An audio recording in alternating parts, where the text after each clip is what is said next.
Well, welcome back to the shop. Today we've got my son's 1982 Yamaha XJ750K series Maxim on the lift, and it's getting riding season, and he's got all of his parts in, and he wanted again to get this not just running like we did last video, but to get it road worthy.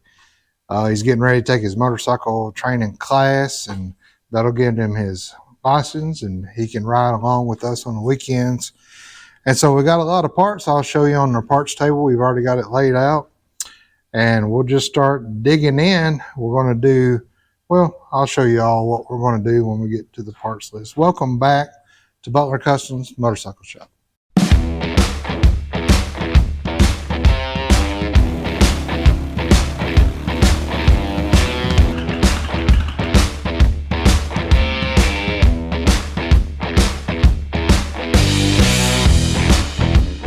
So here's the parts we got. I know it doesn't look like a lot of parts, but it actually is going to be quite a bit of work.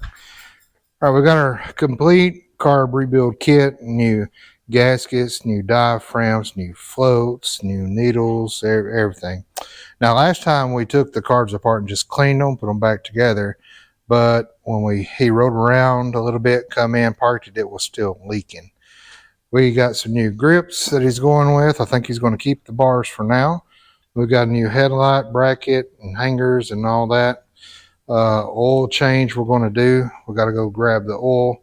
We got these air cones, filters that we're going to use.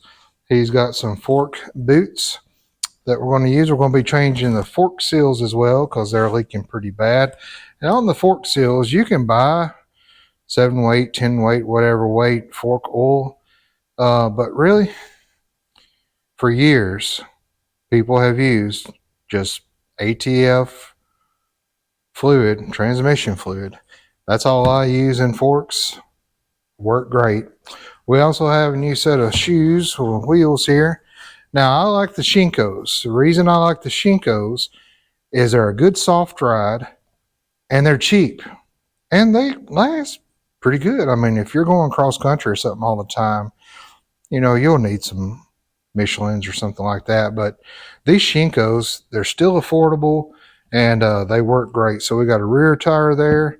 We got a front tire. They got good tread, good pattern on them as far as that. Now, on the bike, last time we did do some little bit of work on the bike. We replaced the fuel hose. We replaced the plugs, things like that. We cleaned the tank. But I believe we're going to install an inline fuel filter here. Now on Harleys, I won't do that because the fuel filter runs between the jugs. It gets really hot. It could melt that plastic filter, or especially if it's glass, it'd bust. But on this fuel line is coming off the petcock, looping around and just running here into the carbs. So we could easily put a inline fuel filter here and give them another source of filter besides the petcock.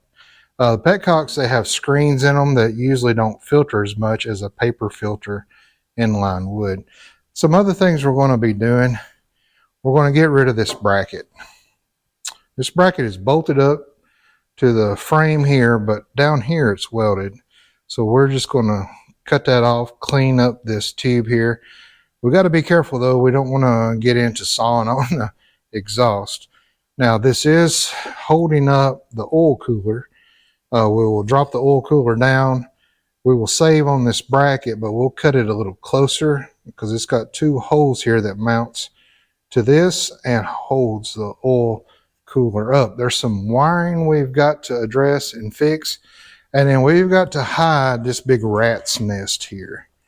So I think what we've decided to do is we're going to make, out of a sheet of metal, we're just going to kind of make a cover here that's going to push all this back and hide it real well. And then we can add our light on out from this, the new headlight assembly. He's going to keep this cluster. Believe everything kind of worked on it. We might have to look at some wiring and some fuses. But I think that for the most part, everything worked pretty good on it. So he's going to keep that tank as well, which is a beautiful tank. And I had somebody reach out to me that saw the video and said, hey, my husband did all the artwork on that tank, and we looked at the name. Pretty cool. She says he does all kinds of artwork on like old mill saw blades and really anything he can paint on, I guess he paints on. So we're going to try to save on that as we can. He's already done a little bit of cutting on the first video back here.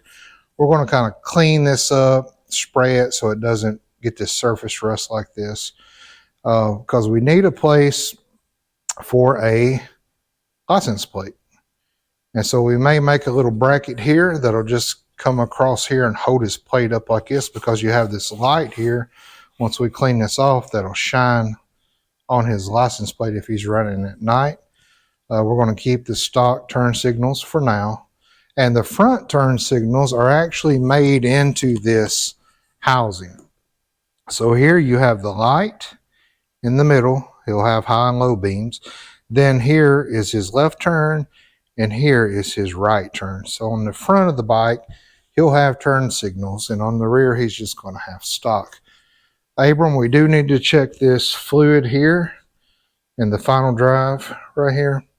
So we'll pop this off and see what the fluid looks like. I don't think that's the fill port. I think you fill from here, but we'll check. Walk around on this side of the bike. He wants to keep the option of rear pegs. He's got a girlfriend now, so that's wise. So we didn't chop around this off. He wanted to keep that. We can just add pegs pretty easy. I think our cones are going to fit in there real nicely. We've got tons of room there. So as you can see, our fork seals are shot. Especially, you can see the wetness right in there. So we're going to be changing these out as well, checking the pads and all that. We did not order brake pads, Abram, but the rear is a drum brake. Those usually last for 400 years, but the fronts, they will wear down, especially if somebody was a front brake rider at stop sign. So we'll also try to polish this up a little bit, show you how to bring that right around where it looks almost new. So I think where we're going to start is getting it running really good. So we'll start with the carbs. We'll rebuild those. We'll pull the tank and we'll get all of that wiring fixed up. It ran good last time. It was just the carbs were leaking, so, and idling high. So we will address that now. Then we'll move on to the front. We'll do our front forks. We'll start working on building us something that looks good and sets up in there.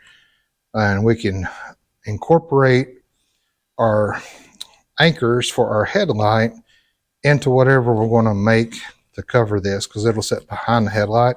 And we can use that bracket coming off to just tie into to hold whatever we build up here to hide that. It's just cosmetic. We're just hiding that. Doesn't really affect anything. So once we get all this front end done, we'll go ahead and change our grips. Then we can work on our rear tire. When we pull the forks on these, of course, we'll pull the front tire out, so we can go ahead and just pop a new tire on there. I didn't think about valve stems, Abram. We might have to use some valve stems and replace those, but we got those here in stock. So I'll set you back up, and we'll go ahead and pull this carb out with the box and all gone. This is easy to get out. I think it's in the last video. As you can see, we didn't even kind of put it back in the proper place. We just threw it on there to see if it would run.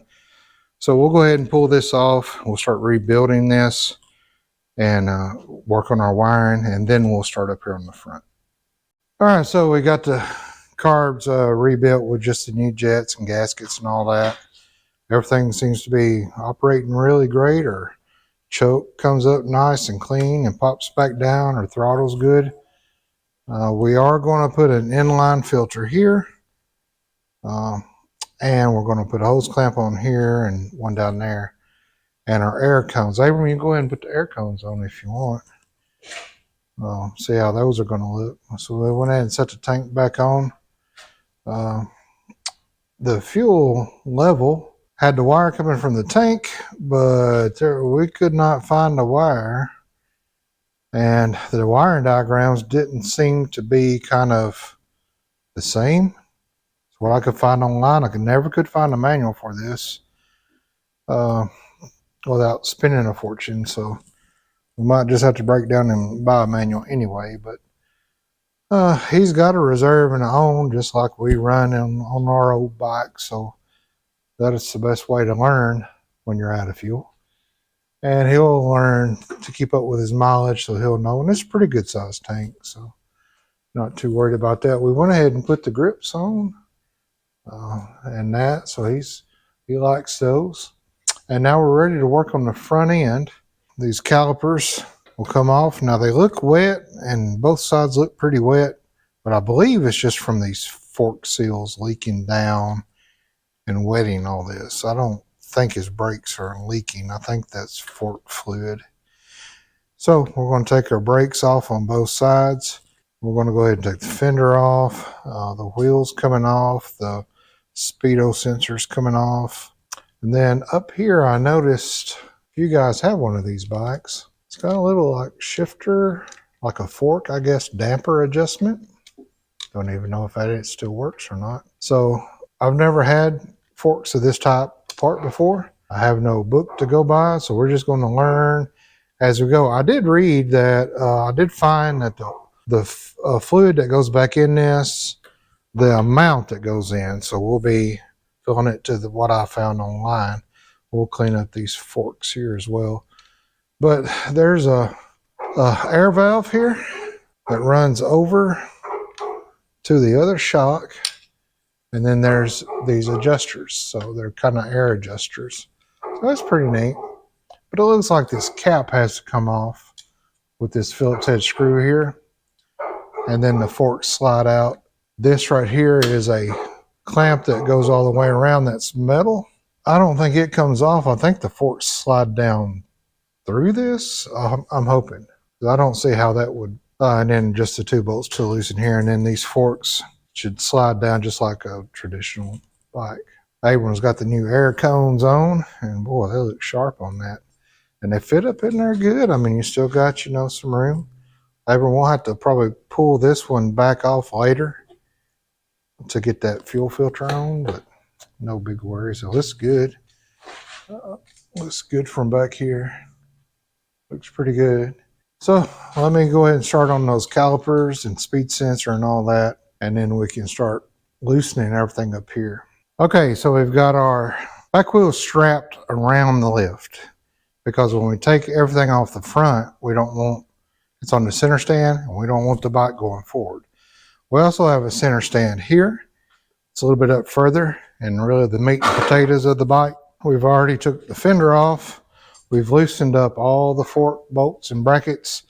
And it does look like those caps on top do slide down through. We're about to find out. We took the axle off of the front wheel, took the speed sensor off. Now, the way these old school speed sensors work is there's two grooves, one there and one there, that line up with two grooves, two notches here in this wheel axle or wheel bearing. And then there's a little tab here on the fork and one up here on top of the speed sensor that you line up. So you line up these tabs with the holes in here, and then you line this up on your fork, and then as this wheel turns, it turns this gear in here, and which turns the cable inside this housing, which turns your speedometer. So that's a mechanical speedometer, been used for years and years and years. So now, Abram, we can go ahead and loosen this tire up, and we can take this tire off. Yeah, just go ahead and you got to loosen it up by the clamp.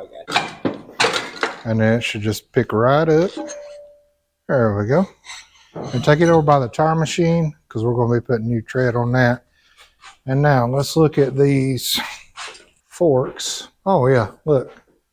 Okay, so that fork has already come off. So these do stay on here. But I assume to get the cap off, you've got to take that little thing off. Now these are coming down too, Abel. Okay, gotcha. I don't know. Wait, this one comes on too. Okay, this rubber piece comes off. And then can these slide? All right, so we got the fork off and finally figured out how that air thing operates.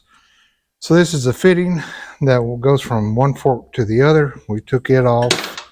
This was what was on the fork, and I'm like, okay, there's nowhere to loosen this up at all. That's where the air line went in. And then we were able to, it's kind of seized up, so we were able to get it up a little bit and discovered that there's a clip. Where's the clip? Yeah, so there's a clip that goes in this top of the tube right here. And then this goes down, seated over that. And then there are two O-rings inside that keep this hole sealed up so that the little cap, you got the little cap, Abram? So that this little cap, you can adjust, I guess, the pressure in it. And it's just got a screw that just screws right on the top of that. So now we're looking at a traditional fork. So we can go ahead and take this nut off and let the pressure off of this, and then get down here on this clip, take that clip out, and then we should be able to pull everything around. Flip it upside down, Abram, watch out, it might leak. Yeah, so we have this cap here, much like a Harley as well. So we'll have to break that loose before we take the pressure off. It's easier to do this way. All right, flip it back up. Now, the easiest way to get these loosened up is to slide them back in the tube holder.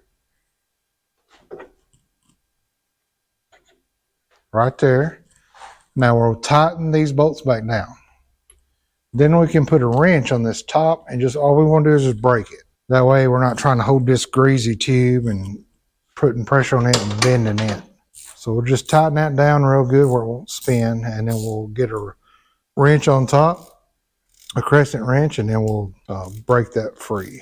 Well, I've got the fork broke down, and I'm going to show you this one. This was on the right side, and then we'll do the left side step by step in case you're ever breaking one of these weird birds down. They are different. So here's the tube here, and the reason I went ahead and broke it all the way down is I wanted to clean in here inside, and I'm glad I did because it's pretty gritty down in there. There was very little fluid that come out of this. It had actually been leaking so long, I don't know if you can see that discoloration or not, but it has actually discolored this from where it had been leaking and probably setting. So you've got, on the Harleys, you grab the tube and pop it up and it'll pop that seal out, but these aren't like that. So once you get the cap off and the spring and all that, this long weird thing comes out. So you've got a cap, but it's got this long, it was like a dipstick almost. It's flat on one side and then rounded on the other. So you've got that goes all the way down. You've got this spacer here. You have, of course, a washer for the spring with a little beveled end on it that goes down toward the spring. And you have the spring itself. Now this spring is more narrow here on the coils and gets wider as it goes down. So this is the top and the wider is the bottom. That all slides down in there, and what that slides down into is this piston here. It kind of resembles a Harley. Look down in there. I don't know if you can see that or not, but that's why I wanted to clean this, because it's halfway clogged up with junk. So I wanted to take this all apart. Now what you'll find is this has a spring on it. It goes down inside that right there. Then this goes over it on the outside, and then this screws in.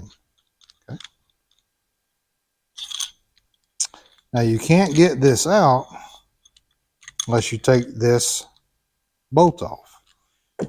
and it was just spinning inside of this. There was no pressure, even with the spring on and everything assembled. And the reason for that is that they designed this for a tool.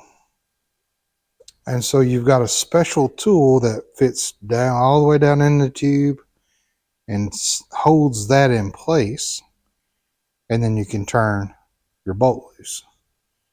I don't have that tool, but I got to looking at it just with my eyeballs. And I thought, you know, that looks about like a 5/8 would fit down in that.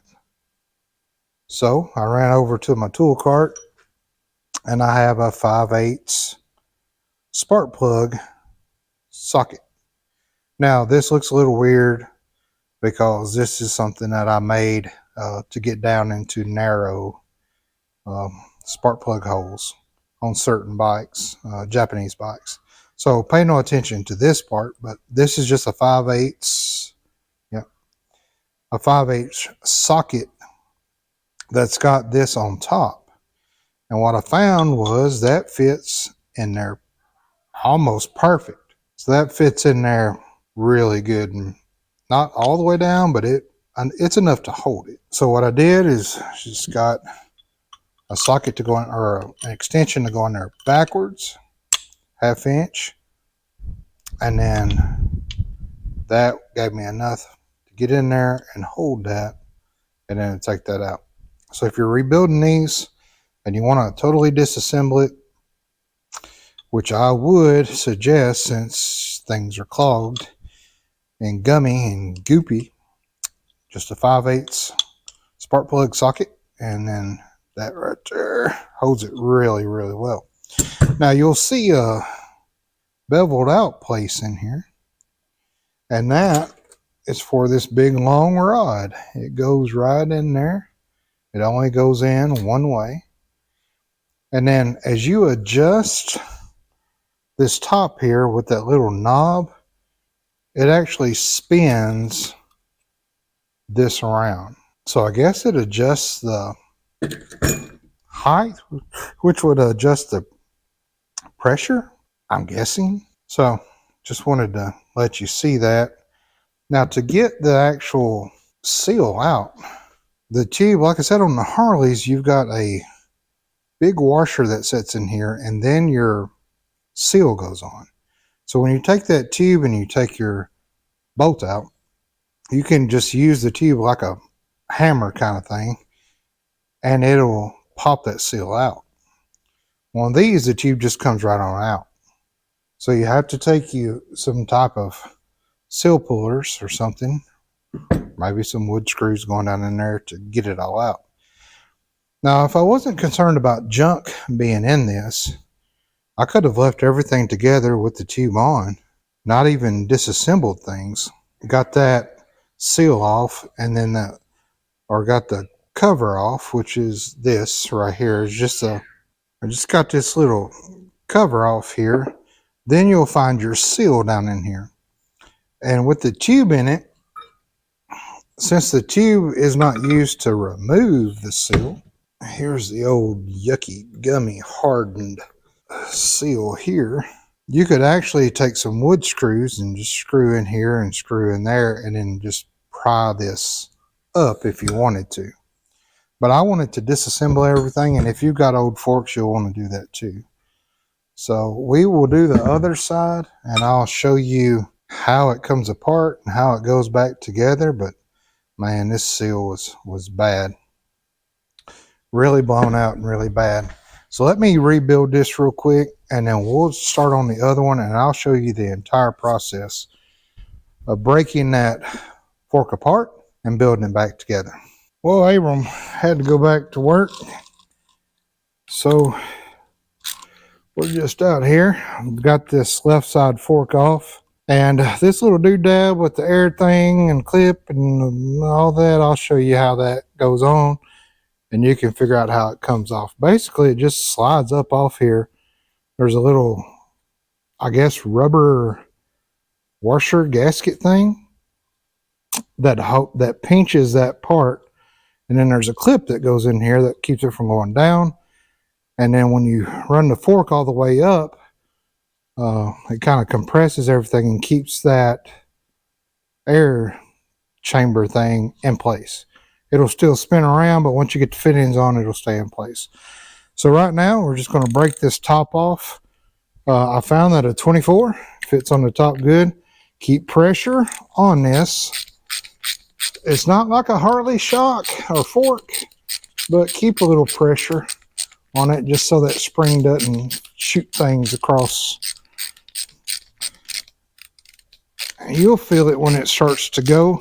It is a super fine thread. There you go. Didn't hardly pop at all. We'll let this all the way down. Now we can see that long tube there. This seems to have a little more fluid in it. There's that big spacer, which I'll go ahead and keep on there. You have this little cap for the spring. Then you have the spring itself.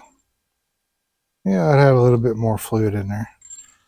We'll let some of that fluid run out. Run this back in our spring. All right. So I'll go dump this out, get most of the fluid out that I can. Then we'll need to run our 5/8 spark plug socket in backwards. And then we can get this bottom bolt out while holding that. Then the tube will come out with the piston, the spring in the piston, and the little end cap. We got our long socket here. I'm going to run down in there, make sure it grabs, and it grabs pretty easily. I'll grab our 8mm. I'll get it set to where it'll break free.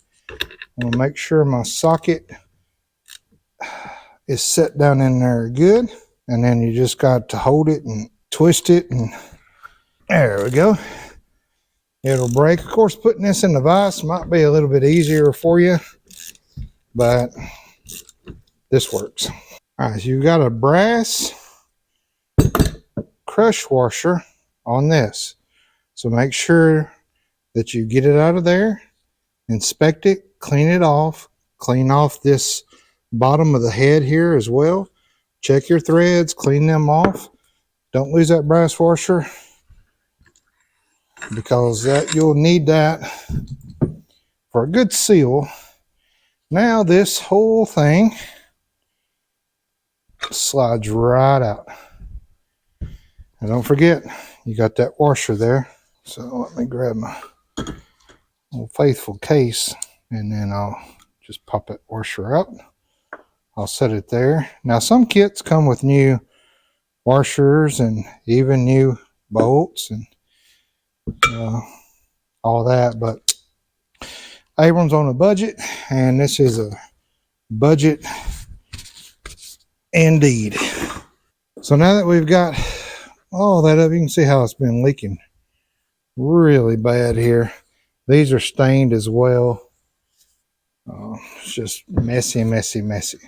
And so this is empty. You got the dust cover and the seal in there. We can pull the sealer, but this is now empty. Now you do have this bolt. If you were just refilling the fluid, you'd open this, take this all the way out with the bike, with the fork still on the bike, and then you would fill it from the top.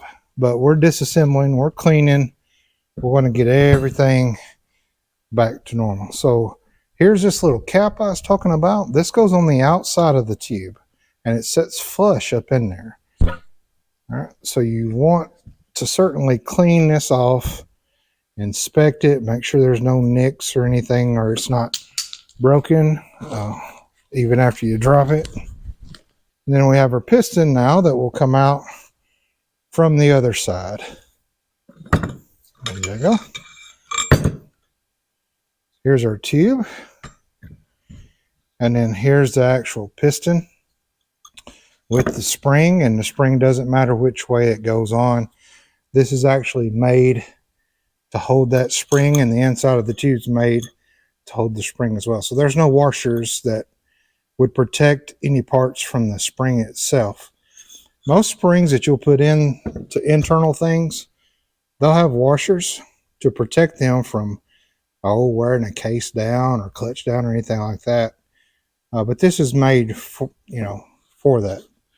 So what we're going to do now is just clean everything up. This one was just as dirty and clogged up as the other. So I'm going to take a pick and get all the big stuff out of there. I'm going to spray it with brake cleaner, carb cleaner, whatever you got. Just make sure you spray it. And then what I like to do is go and air blow it all out just to make sure all these little holes, there's one here. You got 3 big ones down here, or 4. Yeah, 4 big ones down here. We'll also spray the spring off and all this other stuff, and especially this cap. We'll make sure we'll clean the inside of that cap off. And when we go back together, this is real gummy, real sticky. I want it nice and smooth and nothing sticky. And this tube here, if you get a bike that's been sitting for a while, you'll get these rings here around the tube, like rust rings, from where the forks were leaking, and then where the bike sat and wasn't rode, it'll get a little rust ring around there. So take you some WD-40, some PB Blast, any kind of lubricant, even oil, and get a Scotch Brite pad, the green pads, and just start working that, and that'll shine right up. I think with this one, yeah, this one has a rust spot here. That won't affect the travel. I don't think they'll compress that much, but we'll clean that up as well. Get this tube nice and shiny. But for now, let's go ahead and pull these seals out. Now, I got a seal puller you can pick up pretty cheap. And what I want to do is get that first kind of dust cover seal, pop it out there. And that just kind of keeps debris and stuff out of the actual seal. It's kind of like a second barrier for that. But what you're going to notice once you do that is there's a clip in here that holds that seal in, because this is under a lot of pressure, especially on the road, and you hit a pothole, there's a lot of fluid pressure in there. And so they put a little clip in there that helps. Now, the last clip on the other side was rusted out pretty bad, but this one doesn't look as bad. So on these old ones, I like to just kind of break the seal first, break that little clip, and then let it just kind of work itself out. There we go. So here's these little seal retainer clips. So we'll clean that up and get it nice and smooth. This one's in actually pretty good shape. The other one, this little tip here was rusted off. I got the little piece out, but it still had enough tension that it would hold the seal, so I didn't replace it. I've got a couple of these in stock, but it was fine. And he might go with some different forks on down the road anyway, so we can reuse this. Now, if you're in a bind and you go to rebuild a fork and you've got the seals, you got the O-rings, but you didn't get the kit that comes with these, I would suggest getting the kit that comes with these. But if you don't and you're on a budget like my son is, take you a clothes hanger and cut it in a length and bend it to this shape. Now the clothes hanger will be a little bit thicker, so it won't set in that groove of this fork as well. So you'll take you a little wheel or a little bench grinder, and you'll just flatten both sides of that coat hanger, a metal coat hanger, and then you've just made you a clip for the fork seal. So if you're in a bind or you're just a cheap guy like me, you can make your own with an old coat hanger. If you have some wire that's about the same diameter, make sure it's thick like a coat hanger and not bendable wire. That will not work.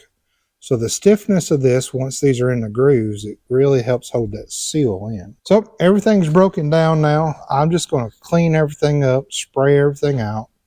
Then we'll start assembling. And I found an online forum that, owner's manual, actually a copy of it online, that said that these forks hold 8.69 ounces of fluid. I've been using just the ATF. I'm going to be, I got enough. All right. So I've got enough for this to fill both up, and I'll show you that process. Once I get everything cleaned up, we'll come back here and we'll start putting things back together. All right, now we got everything cleaned up. Let's start putting things back together. We'll start with our tube. It cleaned up pretty good. That line is gone. Still got this stuff right here. You can still feel it, but it's so high up. I don't think it's going to be a concern for us. And everything is cleaned out on the inside as well. So on our piston, we'll put our spring on, and then we'll go ahead and drop this piston in the top of our tube. And you'll give it a couple of shakes, and you want it to come out the bottom just like that. You don't want to fish for it or anything, just shake it. And if you got everything clean, it should come out. Now we'll take our cap that's clean now, we'll stick it on there. It should hold, and then this should come up just like that. So now this is ready to go back in the fork. So we'll set this aside. We'll grab our fork.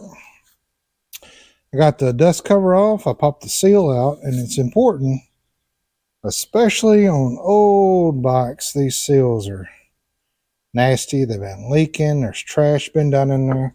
So you want to get you a small screwdriver or something to get down not only in the groove of your retainer clip, but around the sides here where this new seal is going to sit. What good is a seal if it's got junk that it's riding up against? It will not seal.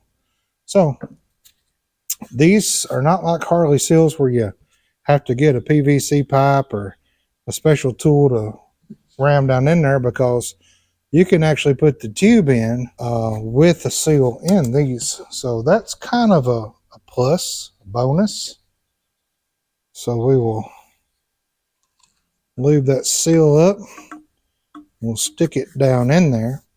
Now it's not going to go all the way down in, and you don't want to push around this lip and mess up that top part of the seal. So take your old seal, put it on top, and then you can actually take your mallet, a soft mallet, and actually hammer it in all the way around all your sides. You'll feel it bottom out. Then you can just pull that off, clean up in there, and what you're looking for is that you can look all the way around this seal and you can see where this clip goes. If you see that ridge all the way around where the clip goes, then you're good. If one side doesn't show the clip, then you need to put that old seal back on and give it a little bit more love taps. Now we can just take our seal or retainer and we can just pop it on there. You want to make sure they clip in, and you can visually see that they're around that ring. And then these are done. We're not going to do a dust cap because he's got these rubber boots here that's going to go over. They help keep the dust out a little bit better than these because they cover the whole fork. These are okay, but they still expose the tube. So if you're riding or in dirt or sand or anything, it'll still get down inside that tube as it goes up and down. With these, that prevents that from happening because it covers from the bottom all the way to the top. Yeah, they're a little big, but you ain't going to notice, and it's a nice addition anyway. All right, let's lube up around this seal, and then we can slide our tube in, and then we can start putting everything together.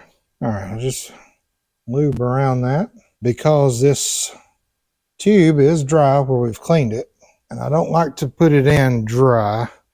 So what I'll do, I'll just kind of slowly seat that in, and then it should be good on the bottom. We got our bolt cleaned up. We got especially this bottom of the flathead cleaned up, and we've got our washer cleaned up. We'll drop on there. The washer looks like it's good, in good shape. So I should at this time be able to just start this bolt in. Might have to wiggle the tube a little bit to make sure it's going to start for us. And you'll know that it started when it won't come back out. When you're not able to pull it out. We'll get this long 5/8 socket in. We'll get it kind of locked in there. On this bolt, do not put any kind of sealant, thread locker, gasket maker, caulking. I've seen all kinds of things when I pull these bolts out. Don't you do that, because the next guy that buys this bike or has to go into these forks, he'll go to the DMV and he'll hunt you down. Never get that off. You'll wind up stripping it. You think that, well, I got to get it tight. Not that tight, man. Come on. So I'm just holding the other end of that long extension racket. I can feel it getting tighter.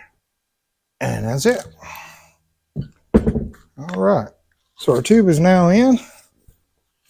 And it should go up and down. You should hear a good sloshing.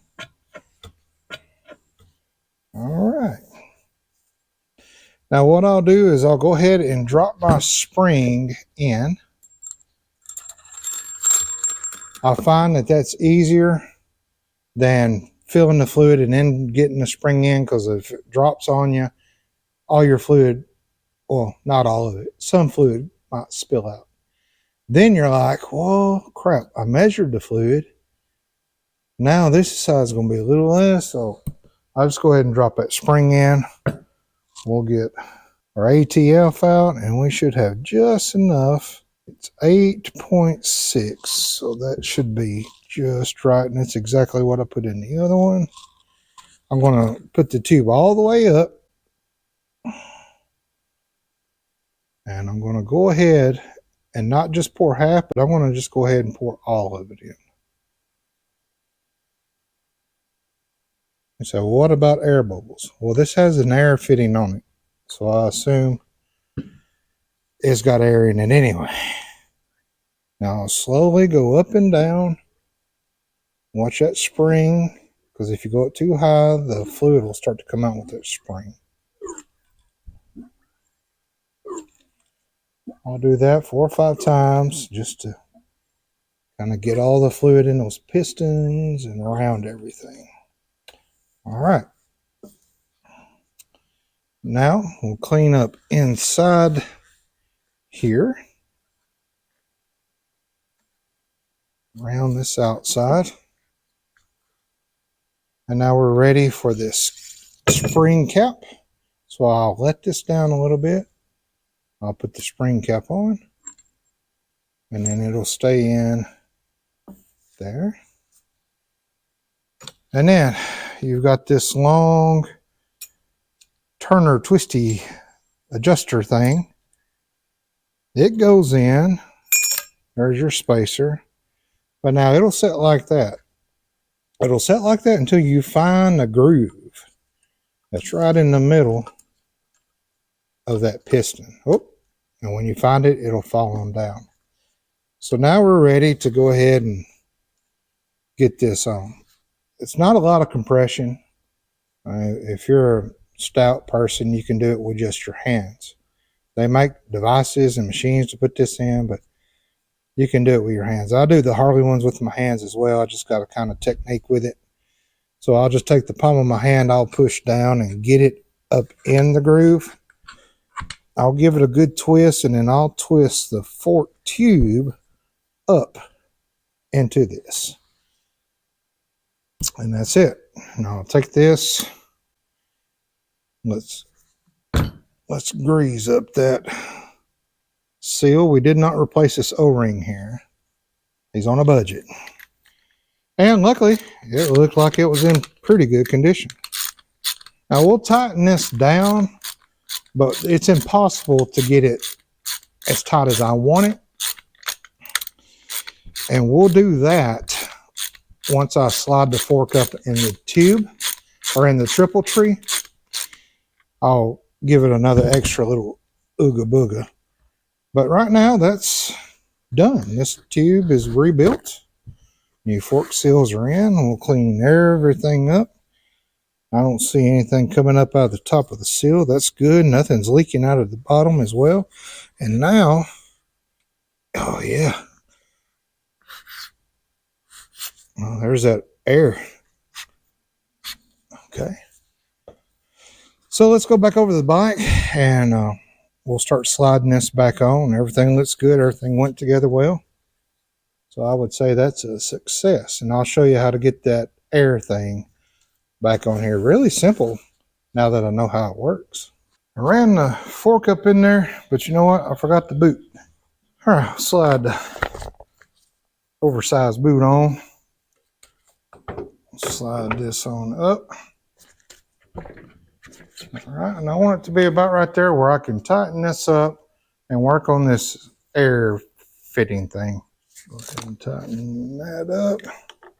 Retainer clip ring here, we'll expand it out. Snap it on.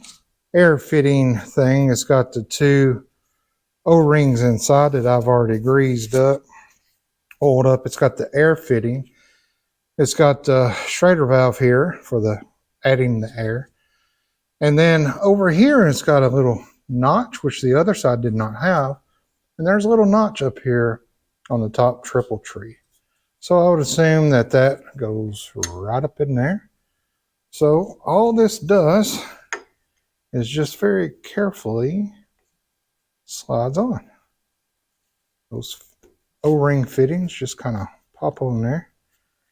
And we'll go down till it sets on that seal. So that ring prevents it from going down. So what prevents it from coming up? Well, it comes this little rubber spacer gasket doohigamiggy thingamajiggy. Now we can loosen these up. Now we can take this all the way up. Okay. To put the axle bolt back in, then I'm going to let this center piece down, let the strap out on the back, and the weight of everything, I'm going to let it down and get on it and push down on the bars just to make sure everything's seated well. But it looks like it's good and tight and it can still move a little. So I think they're down where they need to be and they look kind of level up here. So I think I can go ahead now and tighten these up on this side. I'll check the other side. Then I'll raise it up a little bit where I can get my axle in. And then this front end, get my fender back on, brakes, and the front end's done. Then we can move to the rear tire and start working on this right here and the headlight assembly, and then that's it. Everything's done besides the oil change. Let's start working on this fender now. I was able to heat it up and I got that dent out. I still see just a little crease and a line in there. I couldn't get that out, but I just heated up this back side and then took a plastic mallet and tapped around there, and I think it looks better.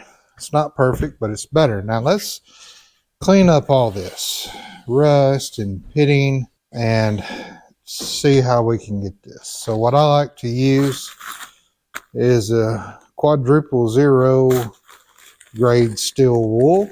We'll get one of these out, and then I'll just put some lubricant. You could use water, carb cleaner, I guess. I'm not sure. I just like to use this because it gives it a slick surface and doesn't, I think, dig into the chrome as much as water would. So let's just start right here and see what this looks like. Ooh, pretty rough here. I may have to get a brass brush and knock all these little pits off. But I just want to see what this steel wool will do right here.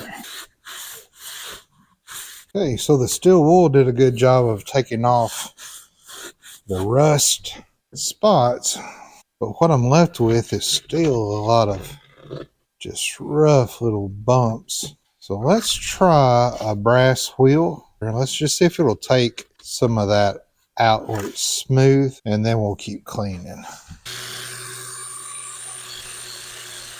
All right, so it did indeed take all that off. It's nice and smooth now. You'll still be able to see it, but it's a lot smoother.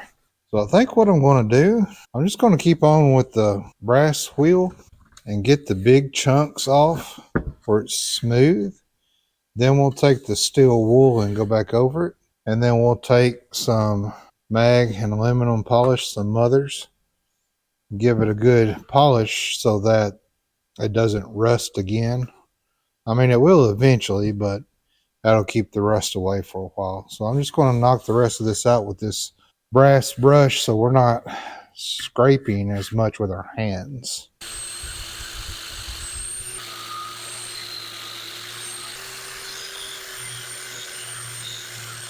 All right, so as you can see, did pretty good on the top. The sides, man, they're just, all that's coming off.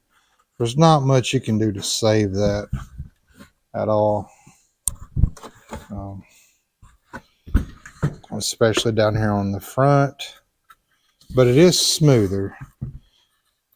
A re-chrome would probably be good, or even just rough it up, scuff it up, and paint it.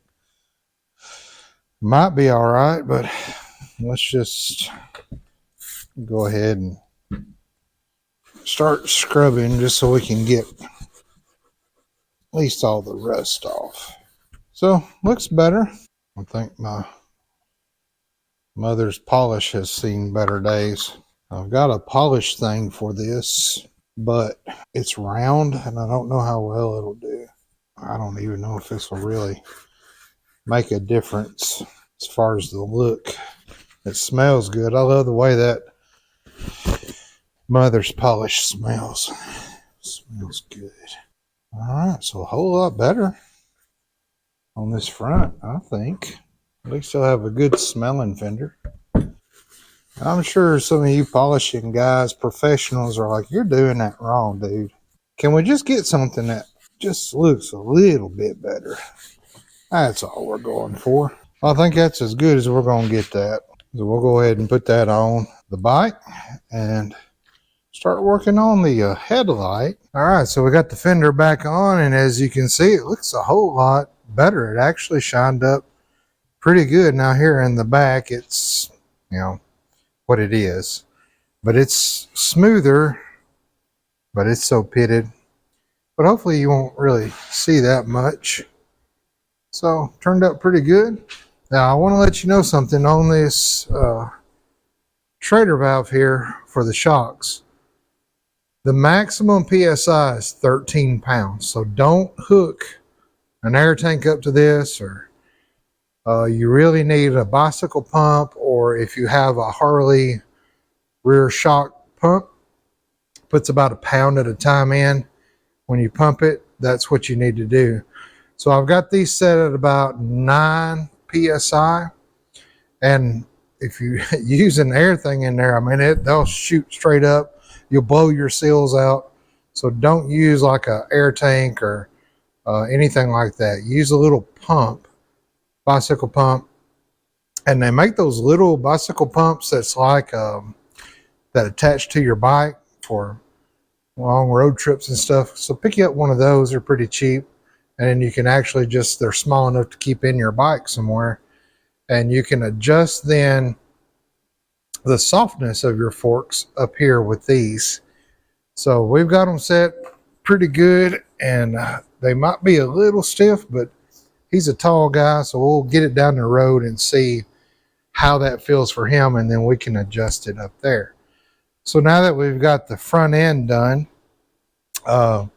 the brake pads did look good. We've not checked the fluid yet, but there's no brakes. So I would say the fluid needs to be flushed.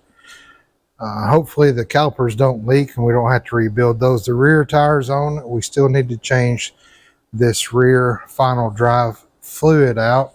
So I'm trying to find the spec for that as far as how much goes in it. I assume it just fills up till it pours out the fill plug. And then since I did the front fender, we're going to pull this off and do this rear fender as well. The rear fender is not as bad, so it should shine up really good. We'll take all this off and clean this up.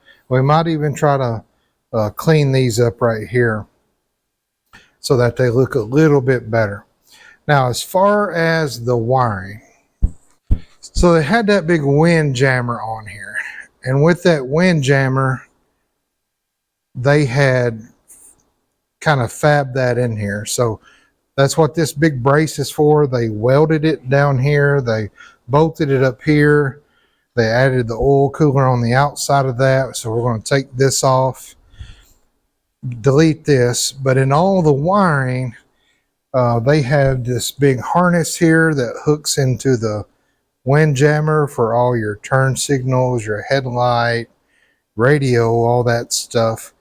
And it was just kind of spliced in to all this up here. So I did find what I believe to be the headlight original wiring, and I just cut off where the wiring goes into that windjammer.